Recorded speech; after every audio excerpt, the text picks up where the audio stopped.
So hello friends, आज की इस वीडियो में देखेंगे यहाँ पर कक्षा 10 जो संस्कृत केवल साहित्य से लिया गया प्रश्न होंगे। जो यहाँ पर 100 महत्वपूर्ण वस्तुनिष्ठ प्रश्न होगा। तो यहाँ पर दोस्तों इस वीडियो में टोटल सिर्फ ओनली 50 क्वेश्चंस को देखेंगे जो कि मोस्ट इम्पॉर्टेंट होंगे। और यहाँ पर दोस्तों इसके बाद जो आएंगे पार्ट 2 वीडियो आएगा, उसमें 50 क्वेश्चंस रहेगा जो कि आपको टोटल 100 क्वेश्चंस को कवर किया जाएगा। और यहाँ पर दोस्तों बिहार बोर्ड के लिए या फिर किसी भी एग्ज़ाम के लिए मोस्ट इम्पॉर्टेंट क्वेश्चंस होंगे। तो चलिए वीडियो करते हैं स्टार्ट। पहला सवाल है, मंगलम पाठ में किसकी वंदना की गई है? तो यहाँ पर दोस्तों मंगलम पाठ में जो वंदना किया गया है वह सरस्वती का, अर्थात ऑप्शन नंबर ए जो होगा दोस्तों राइट आंसर होगा, अर्थात सरस्वती का। चलिए नेक्स्ट क्वेश्चन को देखेंगे। तो यहाँ पर नेक्स्ट क्वेश्चन है, यहाँ पर सवाल है, दूसरा सवाल है, पाटलिपुत्र का वर्तमान नाम क्या है? तो यहाँ पर दोस्तों पाटलिपुत्र का जो वर्तमान नाम है वह पटना है, अर्थात ऑप्शन नंबर बी जो होगा राइट आंसर होगा। चलिए आगे सवाल देखेंगे। यहाँ पे तीसरा सवाल, और तीसरा सवाल है, अलस कथा का मुख्य संदेश क्या है? तो यहाँ पर दोस्तों अलस कथा का जो मुख्य संदेश है वह है परिश्रम, अर्थात ऑप्शन नंबर ए जो होगा राइट आंसर होगा। चलिए नेक्स्ट सवाल को देखेंगे। तो यहाँ पर चौथा सवाल है, संस्कृत। यहाँ पर चौथा सवाल है, संस्कृत साहित्य की प्रसिद्ध लेखिका कौन थी? तो यहाँ पर दोस्तों संस्कृत साहित्य की जो प्रसिद्ध लेखिका थी वह लोपामुद्रा, अर्थात ऑप्शन नंबर ए जो होगा राइट आंसर होगा। चलिए आगे का सवाल देखेंगे क्वेश्चन नंबर 5 को। और यहाँ पर क्वेश्चन नंबर 5 है, भारत को किस नाम से संबोधित किया गया है? तो यहाँ पर दोस्तों भारत को जो संबोधित किया गया है कर्म भूमि के नाम से, अर्थात ऑप्शन नंबर ए जो होगा राइट आंसर होगा। चलिए आगे का सवाल देखेंगे। तो यहाँ पर 6 नंबर सवाल है, 6 नंबर सवाल है, भारतीय संस्कृत की संख्या कितनी मानी गई है? अर्थात भारतीय संस्कारों की संख्या कितनी मानी गई है? तो भारतीय संस्कारों की संख्या जो मानी गई है वह 16, अर्थात ऑप्शन नंबर सी जो होगा राइट आंसर होगा। भारतीय संस्कार 16 होते हैं। चलिए नेक्स्ट सवाल को देखेंगे। और यहाँ पर नेक्स्ट है, नीति श्लोक का हमें किसका महत्व बताया गया है? तो यहाँ पर दोस्तों नीति श्लोक का पाठ में किसका महत्व बताया गया है? तो सदाचार का, अर्थात ऑप्शन नंबर ए जो होगा राइट आंसर होगा। चलिए आगे का सवाल देखेंगे। यहाँ पे 8 नंबर क्वेश्चंस को, 8 नंबर में है, कर्मवीर व्यक्ति की पहचान क्या है? कर्मवीर व्यक्ति की, अर्थात कर्मवीर कथा के अनुसार व्यक्ति की पहचान क्या है? तो वह है परिश्रम, अर्थात ऑप्शन नंबर ए जो होगा राइट आंसर होगा। चलिए नेक्स्ट सवाल को देखेंगे। और यहाँ पर सवाल नंबर 9, और यहाँ पर 9 नंबर सवाल है, 9 नंबर सवाल है, आर्य समाज के संस्थापक कौन थे? तो आर्य समाज के जो संस्थापक थे वह स्वामी दयानंद, अर्थात option number B right answer होगा। चलिए आगे सवाल देखेंगे। यहाँ पे 10 नंबर सवाल, मंदाकिनी किसका नाम है? आपका यहाँ पर 4 ऑप्शंस हैं जो एक ऑप्शन सही होगा। तो मंदाकिनी जो होगा दोस्तों नदी, अर्थात ए नंबर जो होगा राइट आंसर होगा, ए नंबर अर्थात नदी। चलिए आगे का सवाल देखेंगे। तो यहाँ पर 11 नंबर सवाल है दोस्तों, व्याघ्र का अर्थ क्या होता है? यहाँ पर 11 नंबर क्या है? व्याघ्र, अर्थात व्याघ्र का अर्थ क्या होता है? तो यहाँ पर दोस्तों व्याघ्र का जो अर्थ होता है वह होता है बाघ, अर्थात ऑप्शन नंबर बी जो होगा राइट आंसर होगा। चलिए आगे का सवाल देखेंगे। यहाँ पर 12 नंबर सवाल, 12 नंबर में है, कर्ण किस ग्रंथ का पात्र है? रामायण, महाभारत, गीता या फिर वेद का? तो यहाँ पर दोस्तों इसका जो राइट आंसर होगा महाभारत का, अर्थात ऑप्शन नंबर बी जो होगा राइट आंसर होगा। कर्ण महाभारत ग्रंथ का पात्र था। चलिए आगे का सवाल देखेंगे। यहाँ पर 13 नंबर सवाल को देखेंगे। 13 नंबर में है, कर्ण की सबसे बड़ी विशेषता क्या थी? तो यहाँ पर दोस्तों कर्ण की जो सबसे बड़ी विशेषता थी वह था दानवीरता, अर्थात ऑप्शन नंबर ए जो होगा राइट आंसर होगा।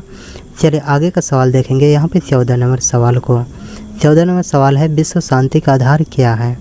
तो विश्व शांति का जो आधार है वह है प्रेम एवं सहयोग, अर्थात option number A right answer होगा। चलिए आगे का सवाल देखेंगे। यहाँ पर 15 नंबर सवाल, यहाँ पर है, शास्त्रकारा पाठ किससे संबंधित है? तो यहाँ पर दोस्तों शास्त्रकारा पाठ जो संबंधित है वह विद्वानों से, अर्थात ऑप्शन नंबर ए जो होगा राइट आंसर होगा, विद्वानों से। चलिए आगे का सवाल देखेंगे। आलस्य जो है मनुष्य का क्या है? 16 नंबर सवाल है, आलस्य मनुष्य का क्या है? तो आलस्य जो मनुष्य का है वह शत्रु है, अर्थात बी नंबर जो होगा राइट आंसर होगा। चलिए आगे का सवाल देखेंगे। यहाँ पे 17 नंबर सवाल, और 17 नंबर में है भारत की सबसे बड़ी पहचान क्या बताई गई है। तो भारत की सबसे बड़ी पहचान जो बताई गई है वह संस्कृति होगा, अर्थात ऑप्शन नंबर ए जो होगा राइट आंसर होगा। चलिए आगे के क्वेश्चंस को देखेंगे। यहाँ पर 18 नंबर सवाल है स्वामी दयानंद किसे प्रमाण मानते थे। तो स्वामी दयानंद जो प्रमाण मानते थे वह वेदों का, अर्थात ए नंबर जो होगा राइट आंसर होगा। चलिए आगे का सवाल देखेंगे। यहाँ पर 19 नंबर सवाल, 19 नंबर सवाल है नीति श्लोका के अनुसार विद्या किसका आभूषण है। तो विद्या जो आभूषण है वह मनुष्य का है, अर्थात ए नंबर राइट आंसर हो जाएगी। चलिए आगे सवाल है। यहाँ पर 20 नंबर सवाल है विश्व शांति के लिए क्या आवश्यक है। तो विश्व शांति के लिए जो आवश्यक है वह सद्भावना है, अर्थात ए नंबर राइट आंसर होगा। तो यहाँ पर 21 नंबर सवाल है महाभारत के रचयिता कौन है। तो महाभारत के जो रचयिता हैं वह वेद व्यास, अर्थात option number B right answer होगा। चलिए आगे सवाल देखेंगे। यहाँ पर 22 नंबर सवाल, आलस्य का परिणाम क्या होता है। आलस्य का परिणाम जो होता है वह असफलता होता है, अर्थात बी नंबर राइट आंसर होगा। चलिए नेक्स्ट सवाल देखेंगे 23 नंबर, और 23 नंबर है वेदों की संख्या कितनी है। तो यहाँ पर दोस्तों मोस्ट इम्पॉर्टेंट सवाल, वेदों की संख्या जो है वह 4 है, अर्थात सी नंबर जो होगा राइट आंसर होगा। चलिए आगे का सवाल देखेंगे। यहाँ पे 24 नंबर सवाल है कर्ण को जन्म के समय क्या प्राप्त था। कर्ण के जन्म के समय जो प्राप्त था वह कवच और कुंडल, अर्थात बी नंबर राइट आंसर होगा। चलिए आगे का सवाल देखेंगे। यहाँ पर 25 नंबर सवाल है आर्य समाज की स्थापना कब हुई थी। तो आर्य समाज की जो स्थापना हुई थी वह 1875 में हुई थी, अर्थात ए नंबर जो होगा राइट आंसर होगा। चलिए आगे सवाल देखेंगे। यहाँ पर 26 नंबर, महाभारत युद्ध किस स्थान पर हुआ था। तो महाभारत युद्ध जो हुआ था वह कुरुक्षेत्र में हुआ था, अर्थात बी नंबर राइट आंसर होगा। चलिए नेक्स्ट सवाल को देखेंगे। यहाँ पे 27 नंबर सवाल है स्वामी दयानंद किस विचारधारा के समर्थक थे। तो स्वामी दयानंद जो थे वह वैदिक विचारधारा के समर्थक थे। आगे सवाल है मोस्ट इम्पोर्टेंट, और यहाँ पर 228 नंबर, सत्यमेव जयते का अर्थ क्या है। तो सत्यमेव जयते का अर्थ जो होता है वह सत्य की ही विजय होती है, अर्थात ए नंबर जो होगा राइट आंसर होगा। चलिए आगे का सवाल देखेंगे। रामायण के रचयिता कौन है। तो यहाँ पर 29 नंबर जो है रामायण के रचयिता कौन है। तो रामायण के जो रचयिता हैं वह वाल्मीकि हैं, तो यहाँ पर वाल्मीकि राइट आंसर हो जाएगी। चलिए आगे देखेंगे। यहाँ पर 23 नंबर सवाल को देखेंगे। ये 23 नंबर में है सत्यार्थ प्रकाश के लेखक कौन है। तो सत्यार्थ प्रकाश के जो लेखक हैं वह स्वामी दयानंद सरस्वती, अर्थात बी नंबर राइट आंसर होगा। चलिए आगे का सवाल देखेंगे। यहाँ पर 31 नंबर सवाल है नीति श्लोका पाठ किस ग्रंथ से संकलित है। तो यहाँ पर नीति श्लोका पाठ जो है वह विदुर नीति से, अर्थात ए नंबर राइट आंसर होगा। चलिए आगे सवाल देखेंगे। यहाँ पर 32 नंबर सवाल है अलस कथा पाठ के रचनाकार कौन है। तो यहाँ पर दोस्तों अलस कथा पाठ के जो रचनाकार हैं वह विद्यापति हैं, अर्थात ए नंबर जो होगा राइट आंसर होगा।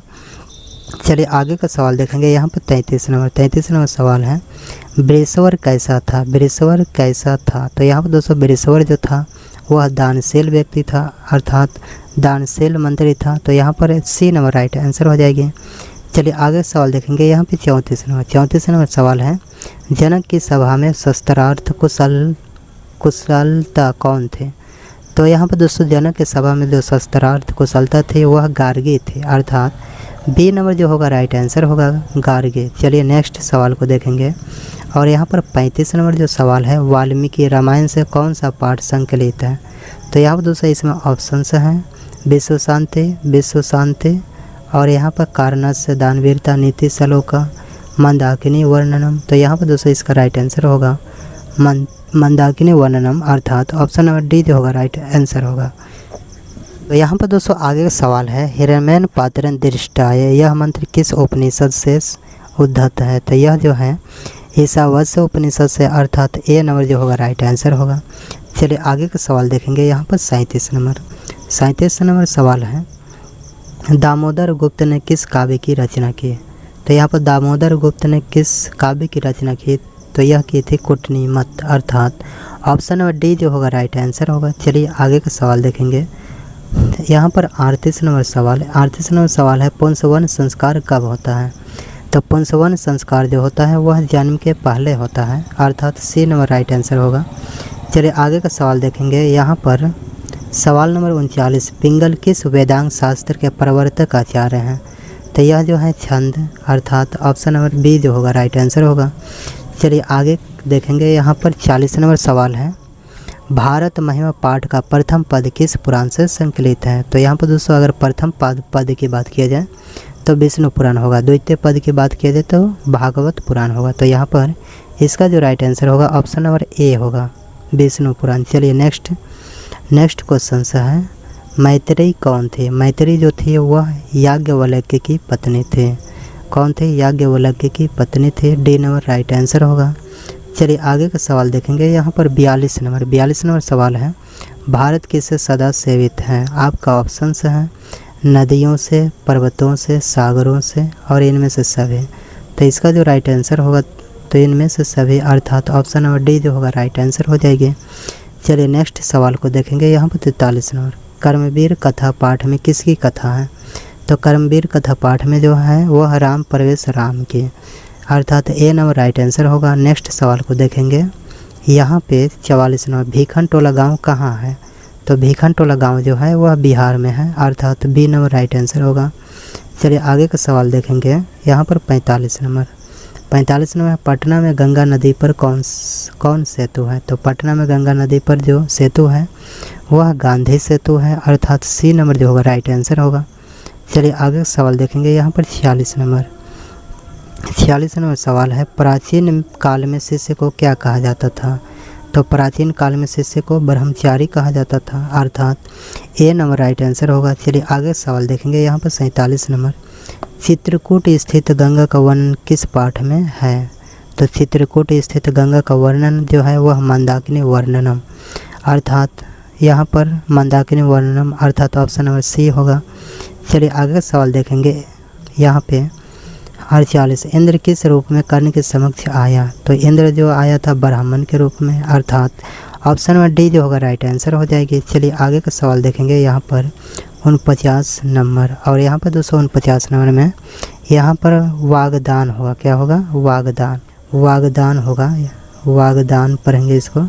सवाल है दोस्तों वागदान, तो यहाँ पर वागदान किस संस्कार में होता है? तो यहाँ पर वागदान जो किस संस्कार में होता है? तो यह होता है बेहुआ संस्कार में, अर्थात ऑप्शन नंबर बी जो होगा राइट आंसर हो जाएगी। चलिए यहाँ पर इस वीडियो के लिए आखिरी सवाल है। यहाँ पर नीति सलो का पाठ में परम श्रेय किसे कहा गया है? तो परम श्रेय जो कहा गया है वह धर्म का, अर्थात ऑप्शन नंबर ए जो होगा राइट आंसर होगा। तो यहाँ पर दोस्तों इस तरह से टोटल 50 क्वेश्चन देख चुके हैं। अगर वीडियो पसंद आती है तो वीडियो करेगा लाइक, चैनल पर नया है तो चैनल को सब्सक्राइब कर लीजिएगा। मिलते हैं नेक्स्ट वीडियो में, तब तक के लिए जय हिंद।